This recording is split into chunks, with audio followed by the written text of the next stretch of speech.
Hello everyone, welcome to success with Rai academy. 28 मई 2023 के दैनिक जागरण के राष्ट्रीय संस्करण को आज के इस वीडियो में हम डिस्कस करेंगे। तो चलिए वीडियो को स्टार्ट करते हैं। और पहली हेडिंग हम ले रहे हैं कि वित्तीय अनुशासन के साथ करें जन कल्याण। ये स्टेटमेंट दिया है प्रधानमंत्री नरेंद्र मोदी ने और नीति आयोग की बैठक में। प्रधानमंत्री नरेंद्र मोदी ने आज़ादी के 100वें साल यानी कि 2047 तक विकसित भारत के लक्ष्य को हासिल करने के लिए साझा दृष्टिकोण विकसित करने की जरूरत पर जोर दिया है।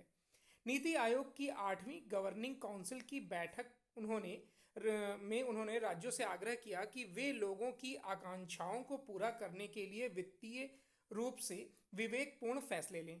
कुछ राज्यों द्वारा पुरानी पेंशन का मुद्दा उठाने पर उन्होंने राज्यों को वित्तीय अनुशासन के साथ जन कल्याण की नसीहत देते हुए कहा कि हमें भावी पीढ़ी पर बोझ नहीं डालना चाहिए। राज्यों को वित्तीय रूप से मजबूत बनाना होगा।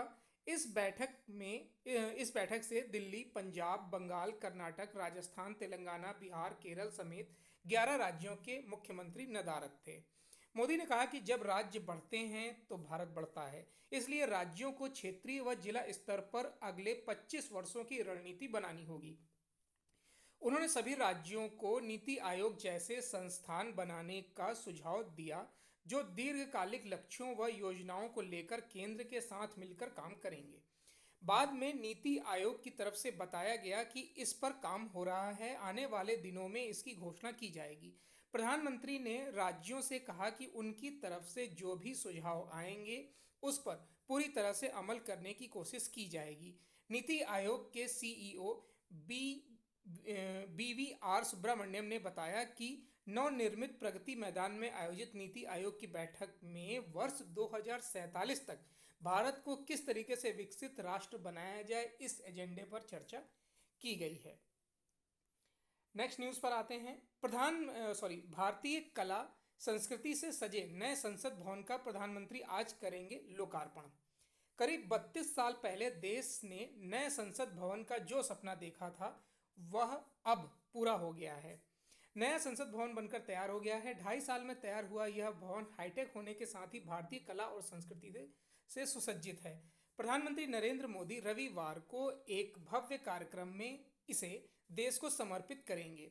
इस दौरान नए संसद भवन में उस ऐतिहासिक और धार्मिक सेंगोल को भी स्थापित किया जाएगा जो अंग्रेजों द्वारा सत्ता हस्तांतरण के प्रतीक के रूप में पंडित जवाहरलाल नेहरू को सौंपा गया था। हालांकि बाद में इसे प्रयागराज स्थित संग्रहालय को सौंप दिया गया था।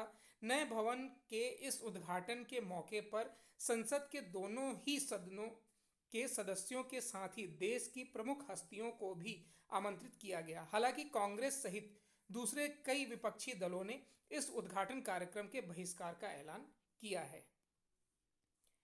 नेक्स्ट न्यूज पर आते हैं।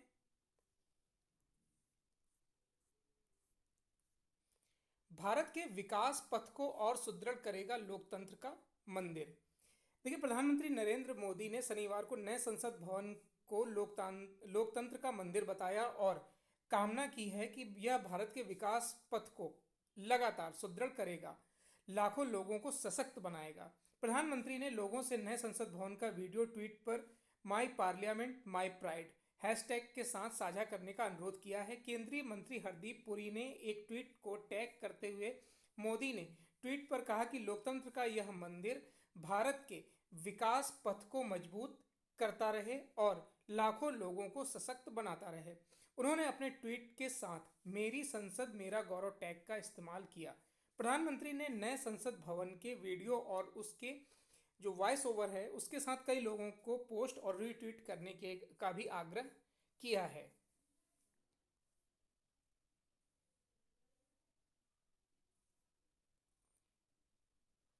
नेक्स्ट न्यूज पर आते हैं कि नैतिकता सदाचार पर उपदेश देने वाली संस्था नहीं है अदालत। सुप्रीम कोर्ट ने कहा कि अदालत नैतिकता एवं सदाचार पर समाज को उपदेश देने वाली संस्था नहीं है, बल्कि यह निर्णय सुनाते समय कानून के शासन से बंधी होती है।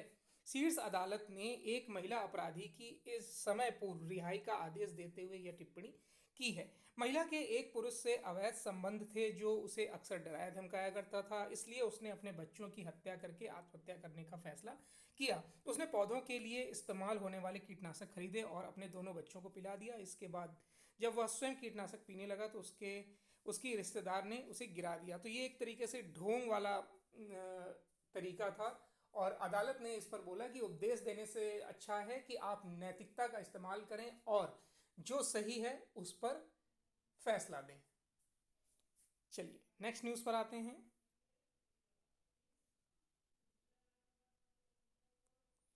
ऐतिहासिक यात्रा पर अगले सप्ताह भारत आएंगे प्रचंड।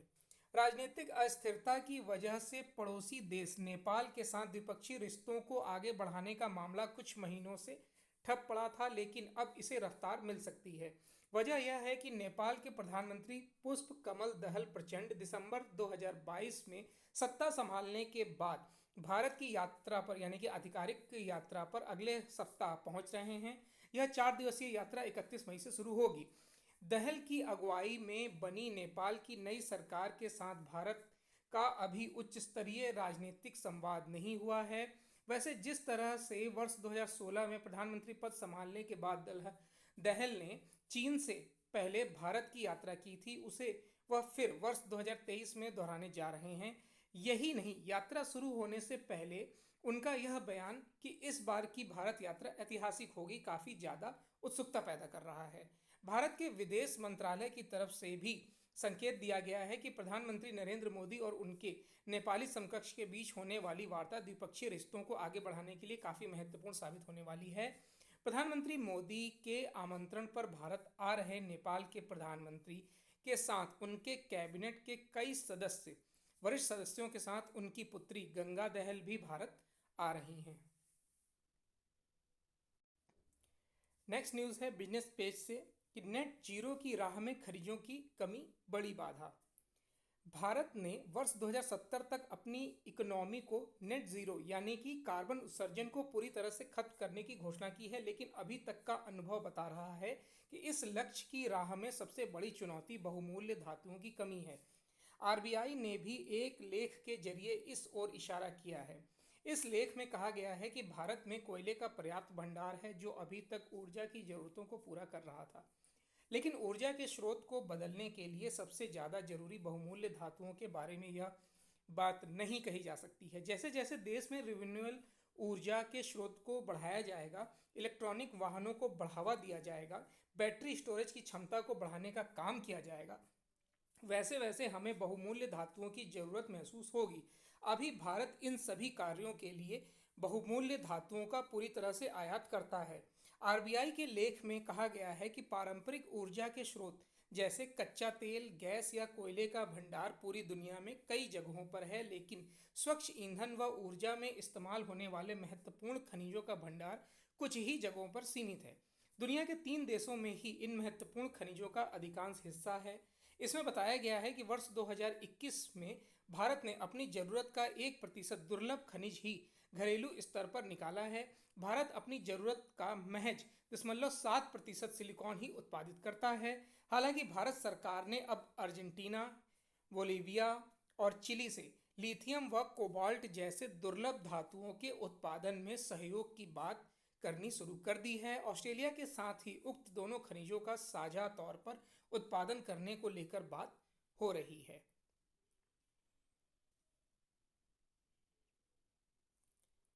एफपीआई ने किया 37,317 करोड़ का निवेश। कंपनियों के बेहतर वित्तीय नतीजों, माइक्रो इकोनॉमी से जुड़े सकारात्मक डाटा और मानसून के सामान्य रहने की उम्मीद के चलते विदेशी पोर्टफोलियो निवेशक घरेलू इक्विटी बाजार में लगातार निवेश कर रहे हैं। नेशनल सिक्योरिटीज डिपॉजिटरी लिमिटेड के डाटा के अनुसार मई में अब तक एफपीआई घरेलू इक्विटी बाजार में 37,317 करोड़ रुपए का निवेश कर चुके हैं। बीते 3 माह में जारी निवेश की बदौलत एफपीआई 2023 में शुद्ध खरीदार बन चुके हैं और इस वर्ष अब तक 22,738 करोड़ रुपए का शुद्ध निवेश किया गया है। डाटा के अनुसार घरेलू इक्विटी बाजारों में बीते 9 महीनों में एफपीआई का यह सबसे ज़्यादा निवेश है। एफपीआई ने इक्विटी बाजारों में इससे पहले अगस्त 2022 में 51,204 करोड़ रुपए का निवेश किया था। नवंबर 2022 में भी एफपीआई ने इक्विटी में 36,239 करोड़ रुपए का निवेश किया था। नेक्स्ट पेज है इंटरनेशनल पेज।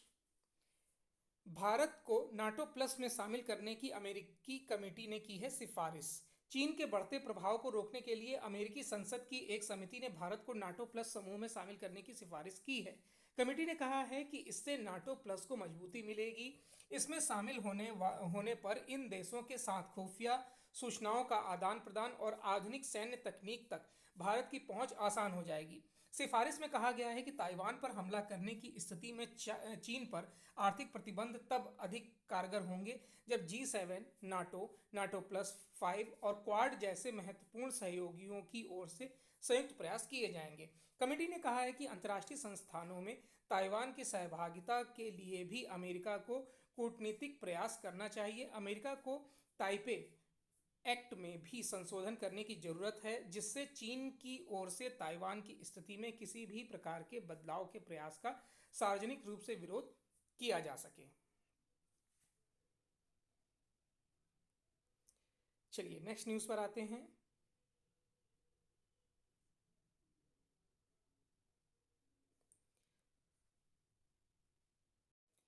नई ट्रैफिक प्रणाली सुलझा सकती है ट्रैफिक की समस्या।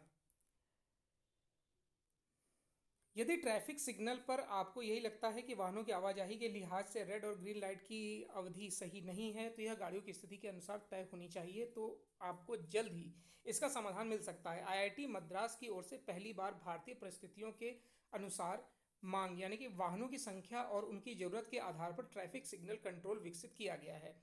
यह कंट्रोल आईआईटी द्वारा किए गए विस्तृत अध्ययन का परिणाम है और इससे जुड़े शोधकर्ताओं का कहना है कि इसकी मद से सिग्नल पर वाहनों की कतारें छोटी हो सकती हैं। आईआईटी मद्रास के शोधकर्ताओं ने ट्रैफिक सिग्नल पर रियल टाइम डाटा और उसके विश्लेषण से सिग्नलों के समय को कम या ज़्यादा करने का मॉडल बनाया है। तो ये आज का यानी 28 मई 2023 का दैनिक जागरण का राष्ट्रीय संस्करण था। आई होप आपको वीडियो अच्छा लगा होगा। अगर वीडियो अच्छा लगा हो तो लाइक और शेयर कर दीजिएगा। वीडियो देखने के लिए धन्यवाद।